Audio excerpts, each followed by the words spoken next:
que louva e glorifica ao nosso Deus. Mas o apóstolo Paulo ele também não para falando sobre essa ressurreição que nós recebemos, esse momento que nós fomos ressuscitados em Cristo Jesus. Mas ele fala também o propósito, o motivo de nós termos sido ressuscitados. E esse motivo, que é o motivo dessa graça maravilhosa, desse favor imerecido. Nós vemos, né, lendo os versículos 7 a 9, nós vemos que cabe algumas considerações. A primeira coisa, como eu já falei em outras pregações, para que o homem existe? Qual o sentido de existir do homem? Glorificar a Deus, viver para a glória de Deus. Deus criou o homem para a sua glória. Deus, ele resgatou o homem para a sua glória. Deus salva o homem para a sua glória.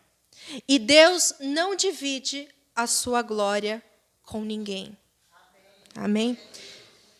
Nós já estudamos no livro de Romanos, e ele é riquíssimo em tratar, né, sobre graça e favor imerecido como única fonte de salvação. Se alguém antes ainda podia bater no peito e falar, mas também eu fiz a minha parte, eu que criei, eu que acreditei. Se eu não tivesse acreditado, daí vem o versículo 8, né, e coloca a gente no nosso devido lugar. Ele fala, pela graça vocês são salvos por meio da fé. E isso, ou seja, a fé, não vem de vocês, é dom de Deus.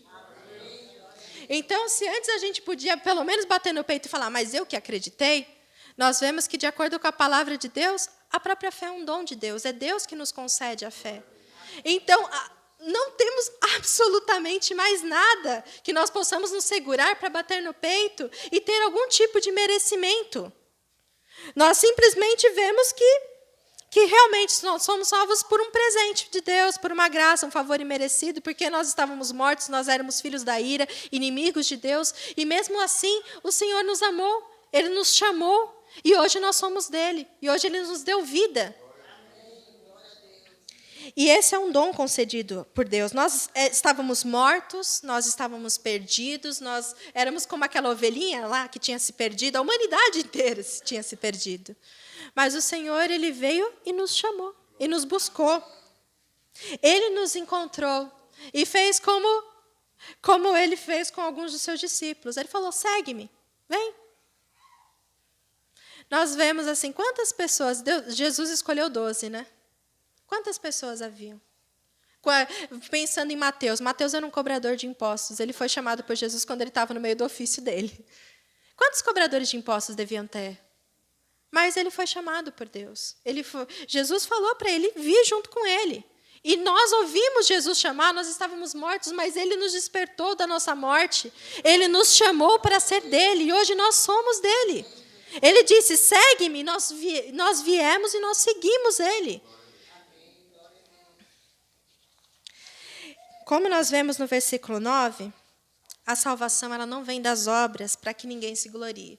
Ninguém no céu vai poder bater no peito e falar que é mais santo do que outra pessoa. Porque nós sabemos que todo sacrifício, toda a perfeição, nós só encontramos em um, que é o Senhor Jesus Cristo.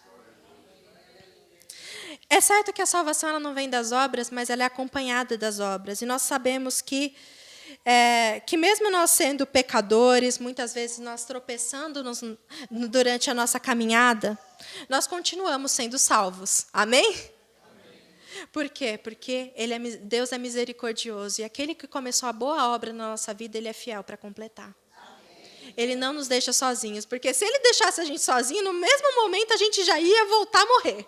Mas Ele continua nos atraindo, Ele continua nos chamando.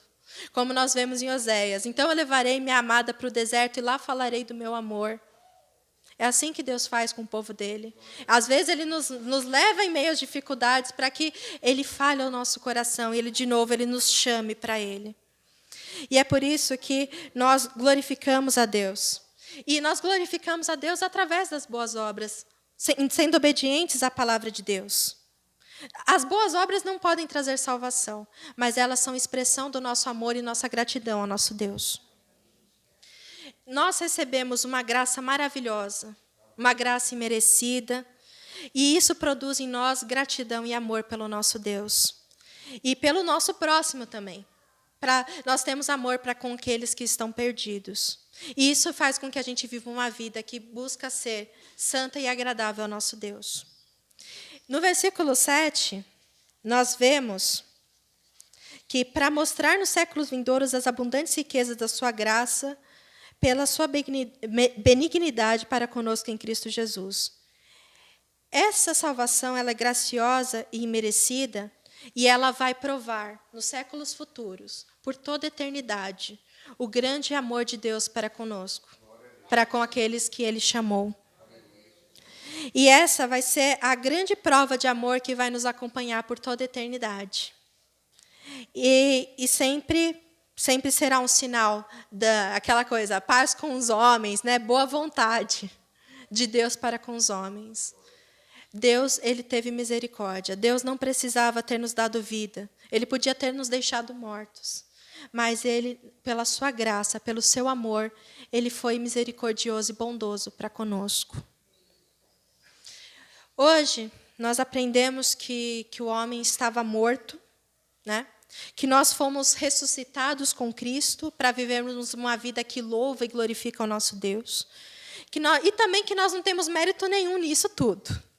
Né? Porque não foi por conta da nossa fé ou por nossas boas obras que nós fomos salvos e que estamos sendo salvos. Mas foi por um favor imerecido de Deus e para que nós vivemos, a partir de agora, uma vida que busca glorificar e exaltar o nome de Deus. E tudo isso que foi dito, ele se resume em uma palavra que é graça. Graça. E esse é o tema que nós trouxemos hoje, maravilhosa graça. Uma das músicas também que eu mais gosto, na verdade, e que é muito conhecida no meio cristão, ela se chama Amazing Grace, que é Maravilhosa Graça. E nela nós vemos, veja só a primeira estrofe dela. Maravilhosa graça, quão doce ela soa. Ela salvou um miserável como eu. Eu estava perdido, mas agora eu fui encontrado. Eu estava cego, mas agora eu vejo. Eu não vou entrar no contexto de como a música foi composta, nada disso, né? Porque, na verdade, por um ex-dono de escravos, né? Um ex-mercador de escravos que se converteu, né? Foi escrita por ele, que em meio ao arrependimento por todas as suas más obras, ele compôs.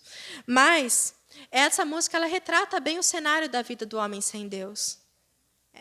Nós estávamos cegos, nós estávamos perdidos, e nós vemos como a graça, ela nos alcançou. Ela salvou um miserável como eu. Ela fez com que nós que estávamos cegos enxergássemos, nós que estávamos surdos ouvíssemos, nós que não tínhamos capacidade, entendimento, porque estávamos mortos, que a nossa mente fosse aberta para que nós contemplássemos a glória de Deus. Nós estávamos perdidos, como tantos outros, mas nós fomos encontrados. E é por isso que nós glorificamos a Deus, porque hoje nós podemos contemplar a grandeza do nosso Deus.